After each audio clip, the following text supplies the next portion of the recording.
आता काय झालं रडायला?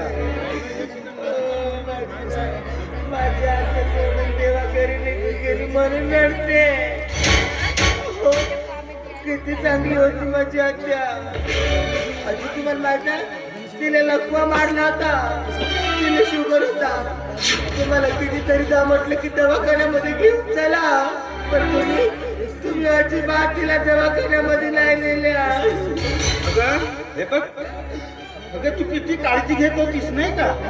माझ्या आईची किती काळजी घेत होतीस. आता मेली तेव्हापासून माझ्या पोटामध्ये एक भाताचा कण नाहीये. अगं पण एवढी काळजी घेत असताना एवढ्या सगळ्या बिमाऱ्या एकत्र माझ्या आईला एकाएकी कशा काय आल्या ग? मला माहित नाही, अजून तिला वाटही होती. रोज सकाळ संध्याकाळ एवढं तेल धरून मालिश करून देत होती. आता कोणाने करून देऊ मामाने. हे बघ, अगं बायको असावी तर तुझ्यासारखी नाही का? अरे नीट का नाही नालायक. रक्तवार काढून बोलू नकोस. अगं ती माझी आई होती माझी. अगं ज्या माऊलीने मला 9 महिने 9 दिवस आपल्या उदरात ठेवून मला जन्म दिला, त्या माऊलीबद्दल बोलतोय. अगं हे यापैकी एकही बिमारी नव्हती माझ्या आईला. मला मारण्याचा तुझा काही अधिकार नाहीये. हो, तुझं जर पूर्ण बनत नसेल ना तर मला आता मला माहेरी पाठव.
आपल्या घराच्या घरी चालले आता मला तरी जायला वाटतं. घराच्या घरात या.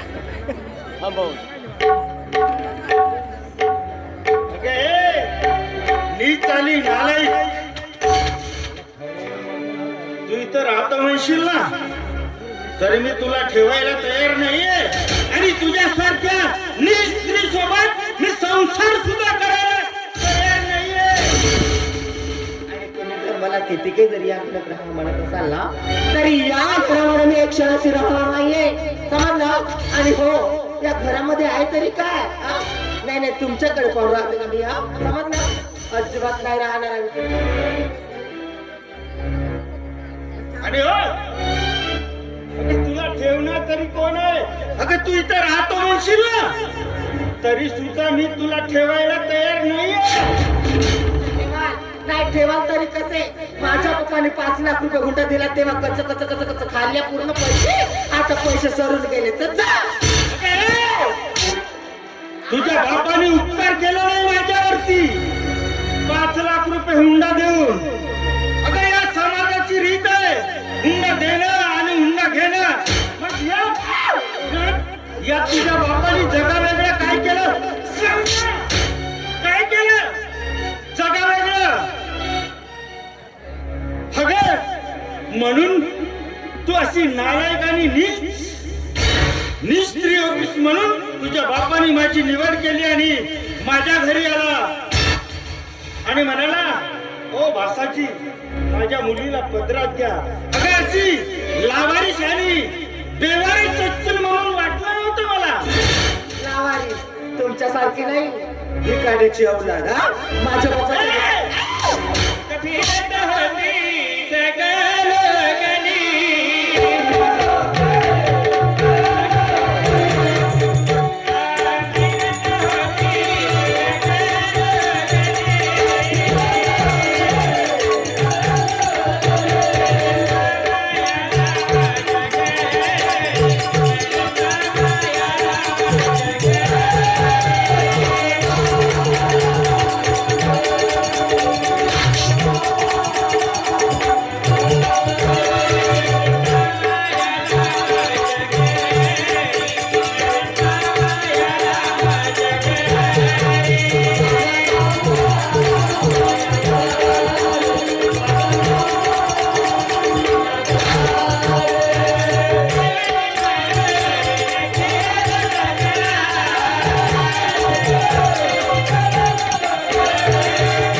काय चुकलं होतं ग माझ्या आईचं? काय चुकलं होतं सांग ना. अगं तू जशी बढत गेलीस ना, तशी वागत गेली ग माझी आई. पण का मारलं त्या निष्पाप जीवाला? त्या निष्पाप जीवाला मारून तुला काय मिळालं ग? एका मुलापासून एका मुलाच्या आईला दूर केलंस का? तुला माझ्याशी संसारच करायचा नव्हता ना, तर तू माझं घर सोडून जायला पाहिजे होतीस का? पण या मुलापासून आईला वेगळं का केलंस का? माझ्यासोबत जास्तीचं बोलायचं नाही, समजलं. आणि हा तुमचं मंगळसूत्र आता आणि या क्षणी तुमच्या तोंडावर फेकते. आणि हो, हा घरच काय तुला तुझ्यासारखे 70-60 लढे एका शेतामध्ये पाहू शकते, समजलं. पण असल्या नवऱ्यासोबत राहायला मुलीचा आवडत नाही. आणि हो, मग या टिकलीचा ना कपाळाचा स्टोर काय करणार आहे आता? आणि या क्षणी कपाळाचा कुंकू सुद्धा फुटते. आणि यानंतर पुन्हा माझ्या वाटेला जायचं सुद्धा नाही. जाता जाता एक गोष्ट लक्षात ठेव. अगं तुला काय कळणार का या काळ्या धाग्याचं पवित्र बंधन? अगं हे साधं सूत्र धाग नाही आहे का? अगं त्या अग्नीच्या फेऱ्यासमोर 7 फेऱ्या घेत असताना एकमेकाला वचनबद्ध केल्या जाते का? आणि 2 जीवांचं मिलन केल्या जाते या धाग्याच्या समोर. हो का? मग आता ह्या वचनामध्येच ना मला हे टिकली पत्र ए! ए! पण तुला काय करणार या काळ्या धाग्याचं पवित्र बंधन? पण एक गोष्ट लक्षात ठेव, जे तू आज या काळ्या धाग्याचं पवित्र बंधन तोडून जातोयस ना, पण ज्यावेळेस तुला या दिलीपची आठवण येईल ना, त्यावेळेस मात्र ही वेळ फार तुझ्यापासून दूर निघून गेली असेल का? फार दूर निघून गेली असेल आणि केवळ उरला असेल तो तुझ्याकडे पश्चाताप. या पश्चातापाच्या व्यतिरिक्त तुझ्याकडे दुसरा पर्याय नसेल ग, दुसरा पर्याय नसेल. येतोय